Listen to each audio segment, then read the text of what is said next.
आणि आता ते टोयोटाचे एम्प्लॉई होऊ घातलेले आहेत आणि विक्री क्षेत्रामध्ये कार्यरत माणूस आहे. पण निर्भय महाराष्ट्र पार्टीचं त्यांना आकर्षण आहे आणि त्यांनी इथे आत्ता आमच्या राज्य कोषाध्यक्षांकडे पार्टी प्रवेशाबद्दल मनीषा व्यक्त केली आणि तालुकाध्यक्ष त्यांच्याशी बोलले संतोष सुरडकर आणि त्यांनी पक्षप्रवेशाचा निर्णय घेतला. म्हणून या जनसंवाद यात्रेमध्येच शनिदेवाच्या साक्षीनं आम्ही त्यांचा पार्टीमध्ये पक्षप्रवेश करून घेतो आहोत. आमच्या या गावचे पालखेड मिरचीचे येथील रहिवासी आणि आमच्या निर्भय महाराष्ट्र पार्टीचे सक्रिय नेते अमोल जाधव यांना मी विनंती करेन की त्यांना टोपी घाला आणि त्यांचा पक्षप्रवेश करा.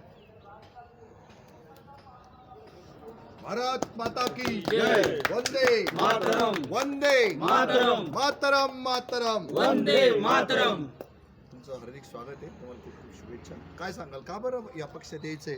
हे बघा, या देशामध्ये नव्हे तर महाराष्ट्रात सुद्धा काँग्रेस, राष्ट्रवादी, भाजप, शिवसेना, मनसे आणि इतर खूप मोठे मोठे पक्ष आहेत. तरी पण या छोट्याशा पक्षामध्ये का बरं तुम्हाला प्रवेश करावा वाटतो? इच्छा आहे सर, तुमच्यासोबत राहायची इच्छा आहे. बर, पण माझ्यासोबतच का? काय माझ्यामध्ये काय वैशिष्ट्य आहे? कामं बघितली सर सगळे. हां, पण त्या कामात कुठे प्रामाणिकपणा दिसतो का? 100%. चला, थँक्यू सो मच. पुन्हा एकदा खूप खूप शुभेच्छा पुढच्या तुमच्या वाटचालीला. आणि जनसामान्यांना आमची विनंती आहे, राजकारण अतिशय सुंदर गोष्ट आहे. राजकारणाचा द्वेष करू नका, राजकारण्यांचा हेवा करू नका, राजकारण्यांचा दुस्वास करू नका, राजकारणाचाही द्वेष करू नका. सर्वांनी राजकारणात आलं पाहिजे, कारण राजकारणातूनच तुमचं आमचं जगणं मरणं हे ठरत असतं. याच्यावर विश्वास ठेवा. गावोगावी जे बदल होतात, तालुका स्तरावर, जिल्हा स्तरावर जे बदल होतात, राज्य आणि राष्ट्रीय स्तरावर जे जे बदल होतात, आंतरराष्ट्रीय स्तरावर जे जे बदल होतात, त्या प्रत्येक बदलासाठी राजकारणाची प्रचंड आवश्यकता आहे. आणि राजकारणी लोकच राजकारणातून हे सगळे बदल घडवून आणत असतात. आणि त्याच्यामध्ये तुमच्या आमच्या मताची इन्व्हॉल्वमेंट असते, पण मताच्या इन्व्हॉल्वमेंट बरोबरही तुमचा प्रत्यक्ष सदेह तुमचा सहभाग खऱ्या अर्थानं अपेक्षित आहे. तो नाही म्हणून राजकारण गटारगंगा झाली, तो नाही म्हणून राजकारणी बेताल झाले, तो नाही म्हणून राजकारण भ्रष्टाचाराने बजबजपुरी झालं. आणि तुमचा एकदा सहवास तिथे सुरू झाला, तुमची रेलचेल सुरू झाली, तुमचं येणं जाणं सुरू झालं की राजकारणाची स्वच्छ अशी निखळ पाण्याने झुळझुळ वाहती गंगा तुम्हाला बघायला मिळेल. आज विकास पुरकरांच्या निमित्तानं मी सगळ्या तरुणाईला विनंती करतो, घाणेरड्या राजकारणात जाऊ नका, पण स्वच्छ राजकारणात जरूर या.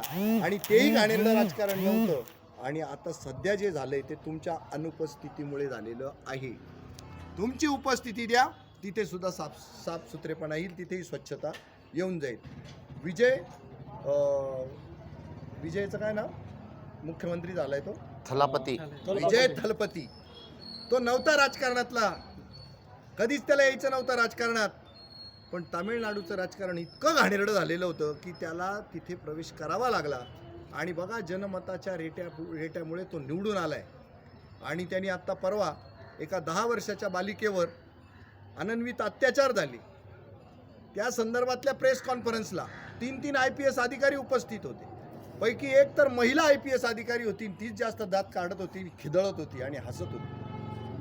त्याची सोशल मीडियावर नोंद घेतली गेली आणि जगभर तो व्हिडिओ प्रचंड व्हायरल झाला.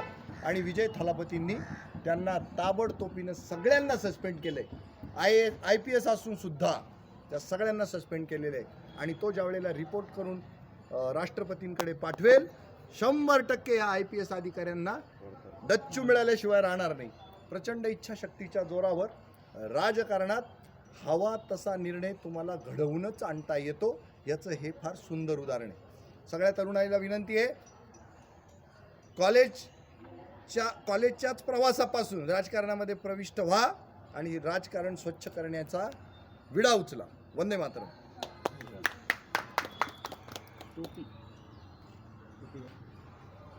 नाही, मी स्वतःजवळ ठेवली पाहिजे.